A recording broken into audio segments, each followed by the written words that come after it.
अस्सलाम वालेकुम स्टूडेंट्स। आज हमारा टॉपिक है chapter number 4, topic number 4.5, begging the question.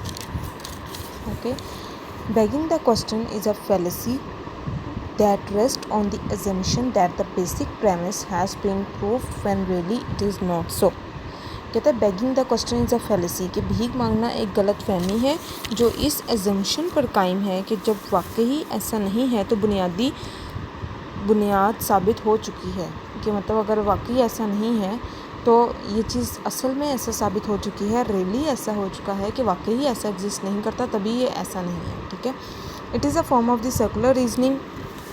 ये सर्कुलर रीजनिंग की एक किस्म है that occurs when the conclusion of the argument is used as one of the premise of the argument.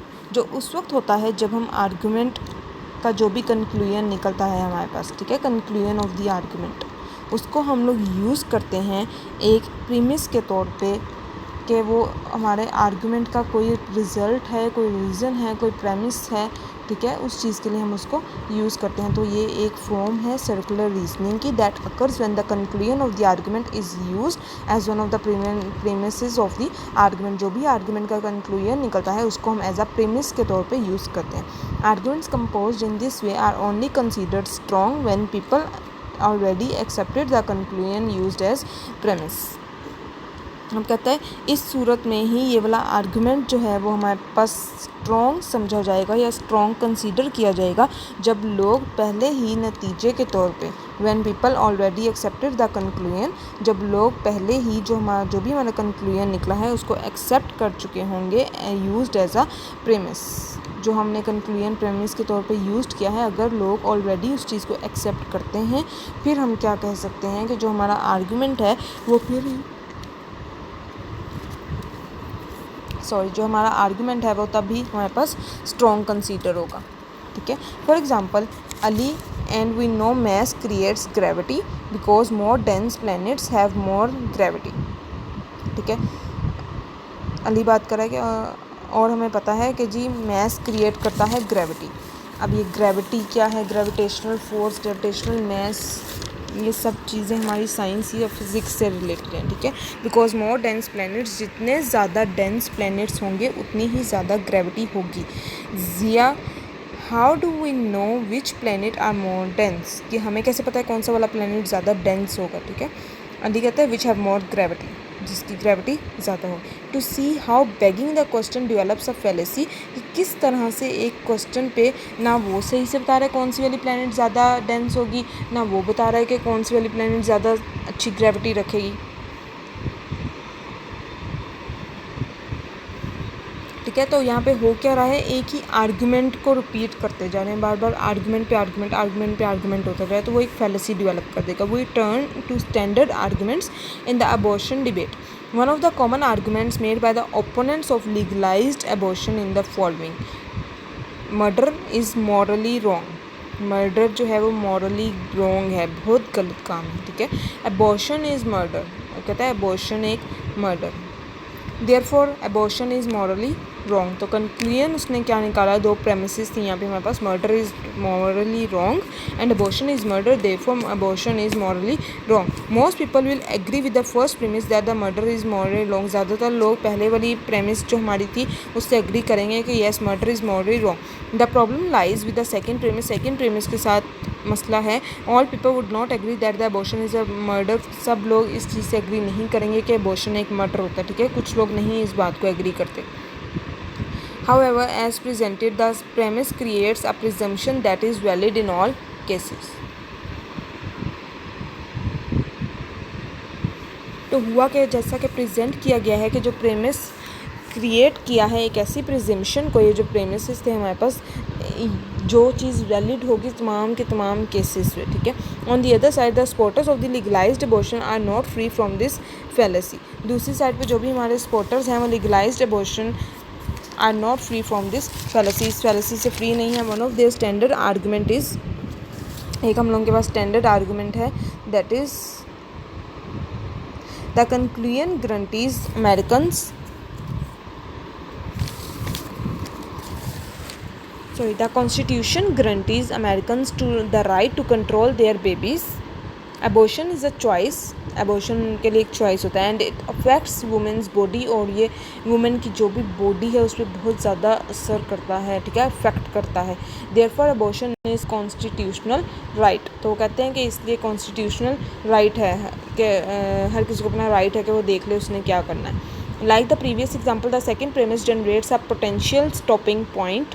The choice to have or not have an abortion does clearly impact a woman's body. Many individuals would argue that, बहुत से individuals लोग इनफरादी तौर पे लोग इस चीज़ से argue करेंगे that this impact is not a deciding issue. Okay, as already told, जैसा कि पहले बताया जा चुका है, begging the question fallacy rests on the assumption that the basic premise have been proved when it has not. The following statement is an example.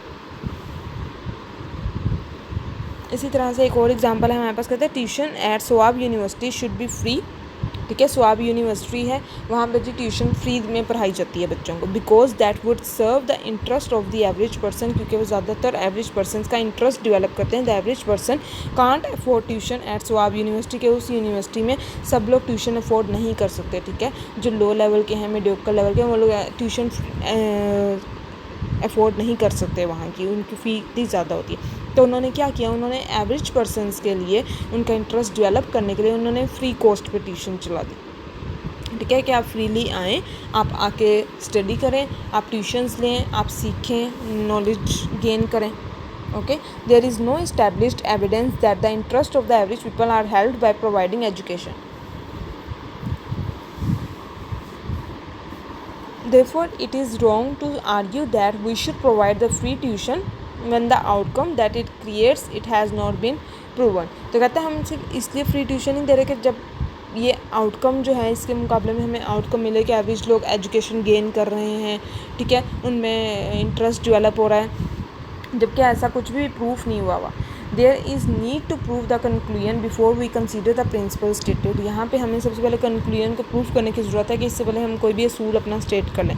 There is another statement, for a physician to a member of a health maintenance organisation, ठीक है, कोई भी एक HMO का health maintenance organisation का एक कोई भी मेंबर है एज अ फिजिशियन, ठीक है, and have his personal income schedule regulate is wrong, और उसका जो पर्सनल इनकम स्केड्यूल है वो रॉन्गली रेगुलेट हो रहा है, रॉन्गली प्रोसेस में है, ठीक है, रॉन्गली रेगुलेट होता है। The health maintenance organisation sets the fees doctors can charge, ठीक है। अब वो हेल्थ मेंटेनेंस ऑर्गेनाइजेशन करती क्या है, एक ऐसी तंजीम है जो लोगों ने जितनी फ़ीस अपने पेशेंट से चार्ज करनी है उस चीज़ को सेट करती है, उसका सेटअप बनाती है पूरा। Physicians should be free to establish their own fees. अब जो फिजिशियंस हैं वो फ्री होते हैं इस चीज़ में कि वो खुद अपना फ़ीस स्केड्यूल इस्टेब्लिश कर सकते हैं, ठीक है। The final sentence is merely a restatement of the first with the wrong wording, with a different wording. This argument tries to prove the claim through the repetition of the initial sentence. It assumes that the proof has been given that the physician should not have their income regulated, yet that still remains to be proved. Another example of the question begging fallacy is the national trade deficit must be reduced so that we can improve our trade imbalance, कि हमें अपना trade imbalance improve करना है, तो उस चीज़ के लिए हमारा national trade deficit must be reduced, कि वो रिड्यूस्ड होता जा रहा है, इसलिए हमें अपने ट्रेड इम्बैलेंस को इम्प्रूव करना होगा ताकि वो रिड्यूस्ड करने की बजाय इंक्रीज़ करता जाए, ठीक है, इंक्रीमेंट आए उसमें, रिड्यूस ना करें, मतलब कम ना हो, इंड्यूस्ड हो, रिड्यूस ना हो। नेक्स्ट आ जाते हैं इसी के short questions and then MCQs, और लास्ट टॉपिक है हमारे पास इस चैप्टर का, चैप्टर नंबर 4 का 4.6 द ब्लैक एंड वाइट और आइदर और फैलेसी। ओके,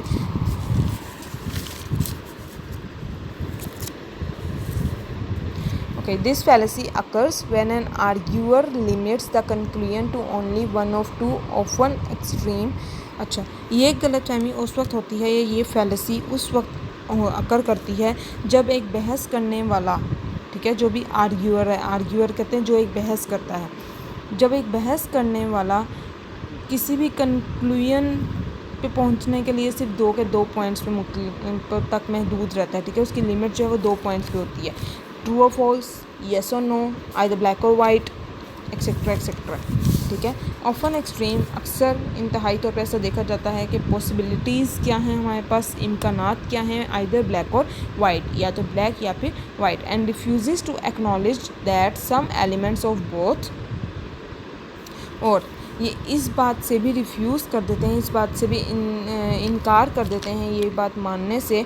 अब क्या बात मानने से इनकार करते हैं, that some elements of both और a moderate conclusion grey could in fact be possible. अब वो ये बात तस्लीम करने से या मानने से इनकार कर देते हैं कि दोनों के कुछ अफेक्ट्स जो हैं वो पॉसिबल हैं, कि दोनों को मिला के कुछ ना कुछ नतीजा आगे आ सके, ठीक है।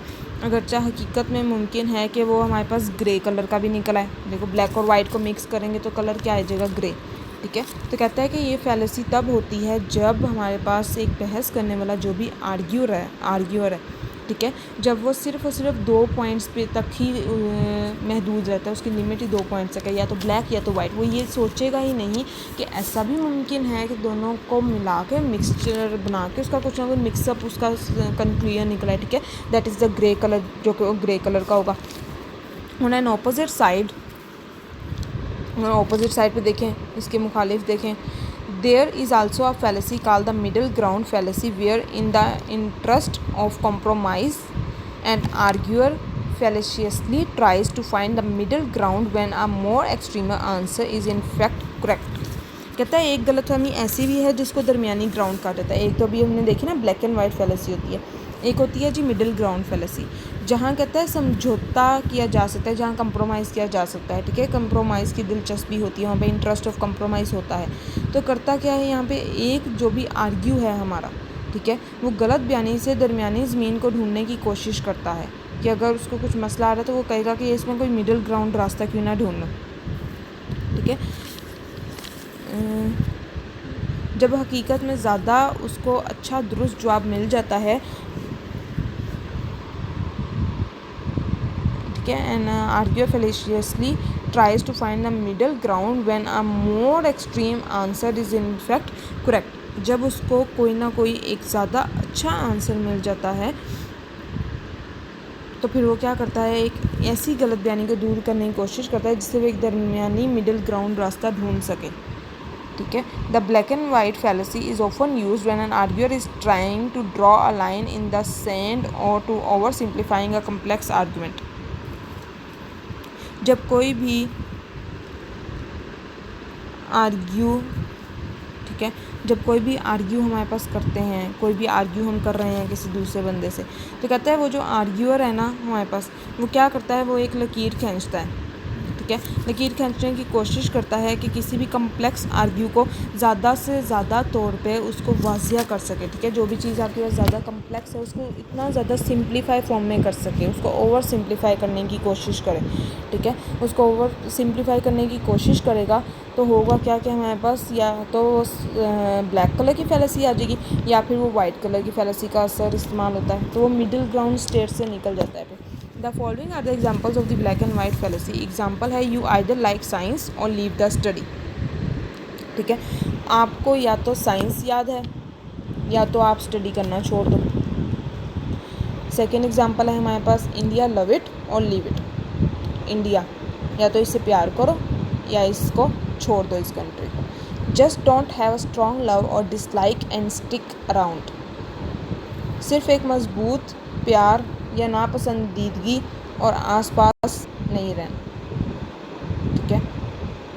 Either have a gazetted post और नो जॉब एट ऑल। या तो पोस्ट आपकी जो भी आपको दे दी गई है, जो आपके ऊपर डाल दी गई है, पोस्ट शुदा जिसको कहते हैं, ठीक है, जो आपके ऊपर इम्प्लीमेंट कर दी गई है पोस्ट, या तो वो पोस्ट या तो वही जॉब करो जो आप पे इम्प्लीमेंट कर दी गई है, ठीक है, या फिर और नो जॉब एट ऑल, या फिर कोई भी जॉब ना करो। Do or die, it is a matter of our honour.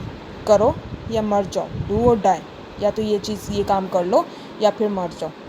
ये हमारी इज़्ज़त की बात है। इज़्ज़त की खातिर कहते हैं ना, इज़्ज़त की खातिर, मैं अपनी इज़्ज़त की खातिर ये काम कर सकता हूँ, मैं अपनी सेल्फ रिस्पेक्ट की खातिर ये काम नहीं कर सकता हूँ, ठीक है। तो वही बात है, डू और डाई, करो या फिर मर जाओ अपनी इज़्ज़त की खातिर, या अपनी इज़्ज़त की बात है यहाँ, ठीक है।